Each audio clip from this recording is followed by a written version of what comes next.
একদিন বাইরে থেকে কেমন ফিল তোমার? আমার সাথে তিশার একটু সামান্য বিষয় নিয়ে রাগারাগি হয় আর আমি সেপারেশন হয়ে গেছি। আসসালামু আলাইকুম এভরিওয়ান, আশা করি সবাই ভালো আছেন এন্ড আমিও সুস্থ আছি আপনাদের সবার দোয়ায়।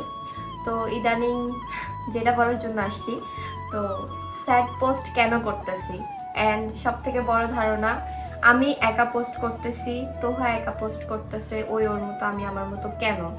এটা সবার মনে কোশ্চেন এন্ড এই কোশ্চেনের থেকে আপনারা অনেক গভীর চিন্তায় চলে গেছেন, যেটা কখনো আমরা ভাবি নাই। এন্ড আপনারা থার্ড পারসনকে দোষারোপ করতেছেন। আমি বলবো সাথে ওও আসবে, আমরা দুজন মিলে কথা বলবো। এখানে মূল কাহিনীটা কি এগুলো আপনাদের কাছে আজকে শেয়ার করব। তো গাইস আমি চলে আসলাম।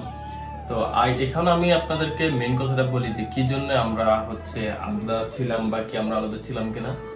তো আমার সাথে তিশার একটু সামান্য বিষয় নিয়ে রাগারাগি হয় আর এটা প্রত্যেকটা ফ্যামিলিতেই কিন্তু হয়, ভালোবাসার মধ্যে রাগ ঝগড়া অভিমান হয়। তো ওই ঝগড়া অভিমান থেকে আমরা হয়তো একদিনের মতো একটু আলাদা ছিলাম নাকি? আমি একদিন খালামুনির বাসায় হ্যাঁ, গেছিলাম। একদিন ছিল। তো আমি বললাম সমস্যা নেই, একটা মানুষ সবসময় আমার কাছে আছে, একটা দিন দুইটা দিন আলাদা থাকাটা নর্মাল।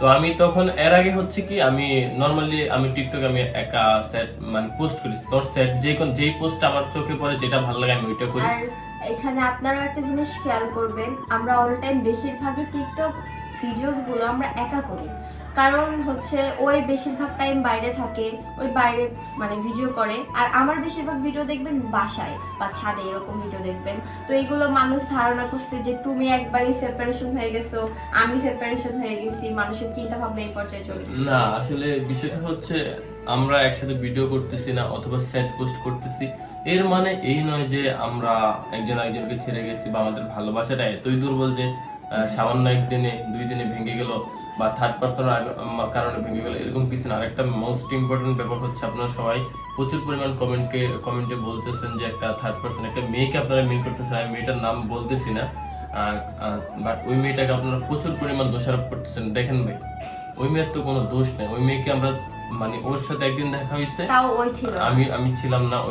ওই মেয়ের যাই হোক, আমি প্রত্যেকটা মানুষকে রেসপেক্ট করি, ওর আমি বড় বোনের মতো বা ছোট বোনের মতো দেখি, ওর আমি যেহেতু ওর সাথে আমার কথা হয় না, চিনি না, ওকে দোষারোপ করাটা আমি মনে করি না যে আপনাদের উচিত।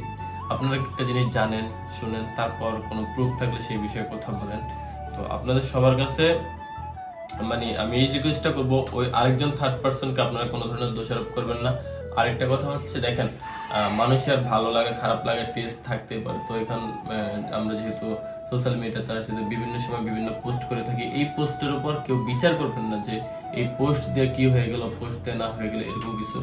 যাই হোক, সবাইকে ক্লিয়ার করে দিলাম বিষয়টা, আশা করি সবাই। আর সব থেকে আরেকটা বড় কথা যে মানুষ বলতেই রাগারাগি। আর সব থেকে আরেকটা বড় কথা সেটা মেয়েদের কিন্তু অল্পতেই মুড সুইং হয়, এটা আপনারাও জানেন, যারা মেয়ে আছে আপনারা বুঝবেন। ধরেন আমার এই সময় ভালো লাগতেছে না, আমি একটা স্যাড ভিডিও করলাম, তার মানে এই না যে আমি অসুখী, আমি সুখী না, এরকম অশান্তিতে আছে, এগুলো কিন্তু ঠিক না। আর সব থেকে বড় কথা, অনেকে এটা জানেন যে আমরা রিলেশন করে বিয়ে করছি এন্ড আমরা লাইফে অনেক স্ট্রাগল করছি। স্ট্রাগল করছি মানে এখনো করতেছি। হ্যাঁ, করছি মানে এখনো করতেছি, আর এটা সত্যি কথা। এই এত সুন্দর সংসার, ছোট সংসার, তারপর দুজন একসাথে আসি হাসি খুশি, এভাবে যে আমরা হঠাৎ করে যে বিচ্ছেদ হবে, হঠাৎ করে এই হবে সে হবে, এগুলো কিন্তু কোনো ধরনের ম্যাটার না। এগুলো আপনারা সবসময় দোয়া করবেন যেন আমরা সবসময় একসাথে থাকতে পারি এন্ড আমরা সুখী হইতে পারি। একদিন বাইরে থেকে কেমন ফিল তোমার, কি মনে হয়েছে? একদিন বাইরে থেকে যে আমার কত রকমের ফিল আসছে, আমি ভাবছি যে আমার জামাইটা মনে হয় কি যে করতেছে, মনে হয় খুশি আছে, আমাকে ছাড়া অনেক খুশি আছে। আগে কি খুশি ছিল? না, একদমই না। ছিল না খুশি? না। আচ্ছা, কি করছো? ঘুরছো ফ্রেন্ডদের সাথে? তুমি রাত সন্ধ্যাবেলায় গেছো, সকালবেলায় চলে আসছো। তারপরে ওই রাতে তুমি 300 ফিট ঘুরতে গেছিলা। সো হোয়াট, আমি ঘুরবো না? আমি ওই জায়গায় আমি যা কান্তাছে আর ওই ঘুরতাছে, এটা মানা যায়?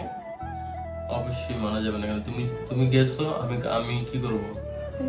আমি কি করব মানে তোমার, তার মানে তোমার, আমি এখন বুঝছি, তার মানে তোমার একটুও টেনশন হয় নাই? হইছে, বাট টেনশন নিয়ে তো আমি ঘরে বসে থাকতে পারবো না, এটা তো তোমার বুঝতে হবে। ও আচ্ছা, তার মানে আমি আপনাদেরকে বলি, যারা মেয়েরা আছো, ছেলেদেরকে কষ্ট দিবা ঠিক আছে, হ্যাঁ ছেলেরা এরকম বেহায়ের মতো ঘুরবে। থ্যাংক ইউ সো মাচ এতক্ষণ ধরে ভিডিওটা দেখার জন্য। আর এটা আমাদের নতুন চ্যানেল, আমরা সব সময় এখানে নিয়মিত ভিডিও আপলোড করে থাকবো। সবাই সাপোর্ট করবেন। আল্লাহ হাফেজ, বাই।